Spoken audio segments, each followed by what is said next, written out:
I'm breaking up with my CRT. We're getting a divorce. CRTs go together with retro gaming like socks go with Crocs. Personally, I've actively collected retro games since about 2009, so have owned a range of CRTs over the years. Some have been sad to see go, others I've been more indifferent about. What they all have in common with each other, however, is the fact that they've all eventually kicked the bucket. These ranged from at least 20 to 30 years old and beyond, so it's not surprising. It is inconvenient though. They're so large and heavy. For instance, a Sony Trinitron I once owned weighed over 80 kilos. The process of swapping out and disposing of these giants is a tremendous effort, and I just don't know if I can be bothered anymore, especially when there are fantastic alternative options available in the modern day. My current CRT is this, branded by GVA. Never heard of GVA? Well, neither had I. From what I can gather, it was a home brand sold at the Good Guys back in the day. It's nothing special, but it does include component and S-video inputs, an absolute necessity in my opinion, unless you can find a TV with SCART, which never really took off in Australia. It even has its own built-in game. It goes okay, and I did receive it for free from a lovely old nunna on Facebook Marketplace. She was super happy to get it out of her spare room, and at the time, I was super happy to receive a free CRT with component inputs. But 3 or 4 years later, a splodge of discolour is forming in the top left of the screen. Naturally, this decided not to appear during filming, but it is there and has paved the way to the point of this video. I'm just sick of them. The combination of heaviness and size, the unreliability and the annoying whine has led me to the conclusion that this will be my final CRT. Sure, I won't be able to use a light gun anymore, but since I only own a gun con with one game, I'm not fussed. Oh, and I guess we can't forget the one that came bundled with a Famiclone I showcased recently, but that doesn't even work. I'm also paranoid that I may not have a dedicated retro game room in the future. The rental market is super volatile and competitive where I live at the moment, and I feel like I'm only one failed lease renewal away from losing the 3-bedroom house I'm currently living in, which is considered a luxury during these trying times. So I need to make redundancy plans and take advantage of the new technology that's been made available to retro gamers in recent years. And it gets so hot in here, especially during the summer. I do live in Australia, after all. I've solved this in my office by buying the portable aircon you may have seen in some shots in some other videos. And that's great, but there's just no room for it in here currently. It's pretty big and it needs to be right next to the window, which opens from the right-hand side, so the hot air can be yeeted outside and away from me. So I would like to put it there. So this big old thing here, it's just in the way. It needs to go. Back to the technology that will make this all possible. Plugging these old consoles directly into modern TVs isn't advised, as they provide bad colour reproduction, lag, and usually the wrong aspect ratio. But there are several solutions. First, we have the OSSC, which I've already owned for several years. This stands for Open Source Scan Converter.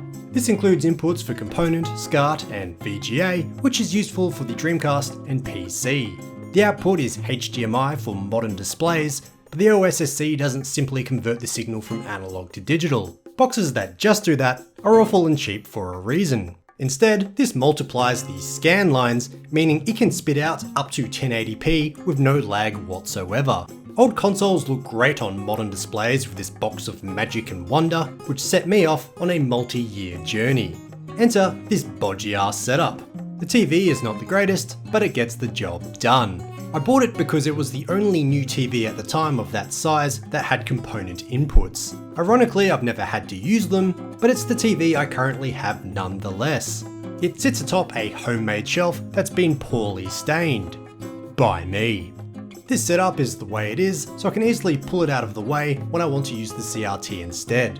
Gradually, I've been buying up SCART cables for consoles that support it outright, and RGB modding everything else if it doesn't naturally support component instead. There have been videos about all these mods, so check out my repairs and mods playlist if you want to see more, but I've been left with a handful of consoles that are either too expensive or impossible to mod. These all plug in via composite, and this is the only reason I've kept the CRT until now, since that is not a supported input on the OSSC. Additionally, when it comes to recording gameplay for the composite-based consoles, I still have to use my aging Elgato Game Capture HD, as opposed to my modern HD 60X for everything else. As far as I'm aware, there are no major game capture brands that still support composite as a native input. I would have to go through one of those cheap converters, which is not desirable in the slightest.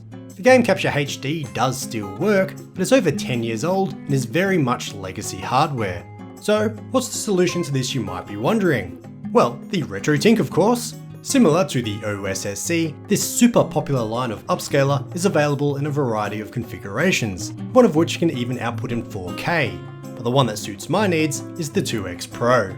This update to the original 2X does support composite, and is the only device of its kind I could find that does. The only snag is a caution at the bottom of its sales page that claims that support of Elgato capture cards is not guaranteed or recommended. Researching the topic, and it appears that the message stems from historical incompatibility with my old Game Capture HD. Further searching shows apparent proof that the HD 60S does work, but I was unable to find any results about my 60X. The 60X is newer, so hopefully? I guess we'll just have to click purchase and find out. And ouch. It's $140 US, so after shipping to my house at the bottom of the earth and converted with our ridiculous exchange rate, my wallet is $280 Australian lighter. Oh well, free sticker. Before we get this show on the road, my first task is to ensure that the RetroTink is up to date with the newest firmware. This is super easy to do. But since this isn't really a tutorial video, I'll link to a great video that is by Retro RGB in the description. With that complete, let's run a dry test to make sure it's not faulty. The 2X also supports component, and since my GameCube is already sitting loose around the retro room, let's plug that in and see what happens. As expected, after waiting for it to boot into Swiss, we can see that it operates with no issues and does exactly what's described on the tin. Let's move on to the real test I'm curious about, however. Will it support my Elgato? And yes, as we can see, it appears to be piping the video and audio through the Elgato with no issue. This is anything but a comprehensive test, however, so we'll see how it performs when it's time for real world usage.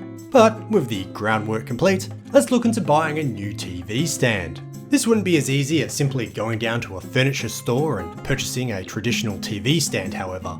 All the ones I viewed were too long.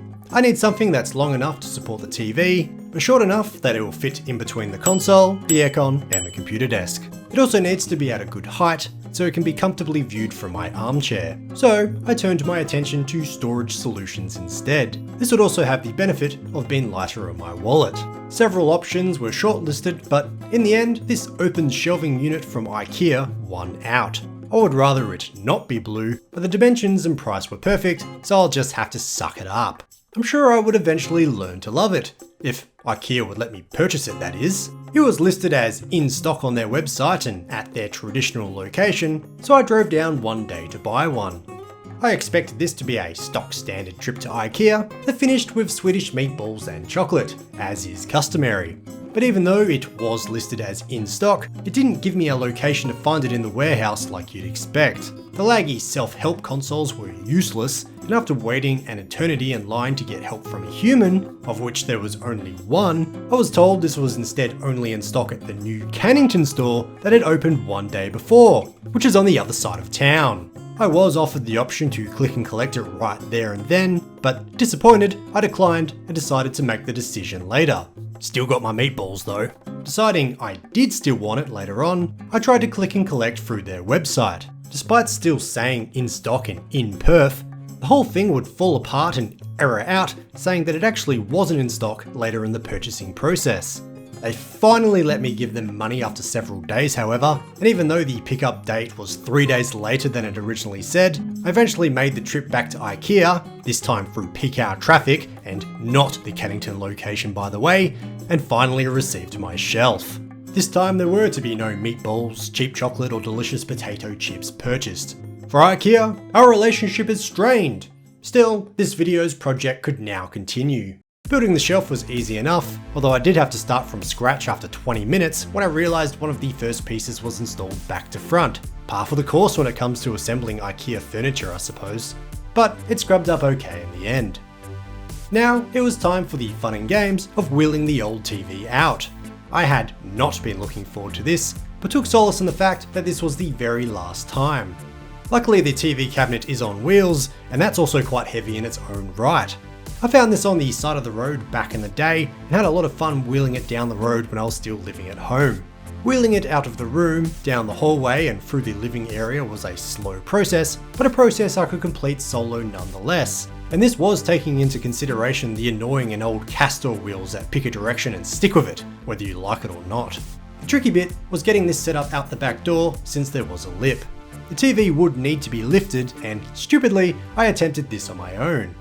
While this was no Trinitron in weight, it was top heavy around the screen, making it awkward to lift from only one side.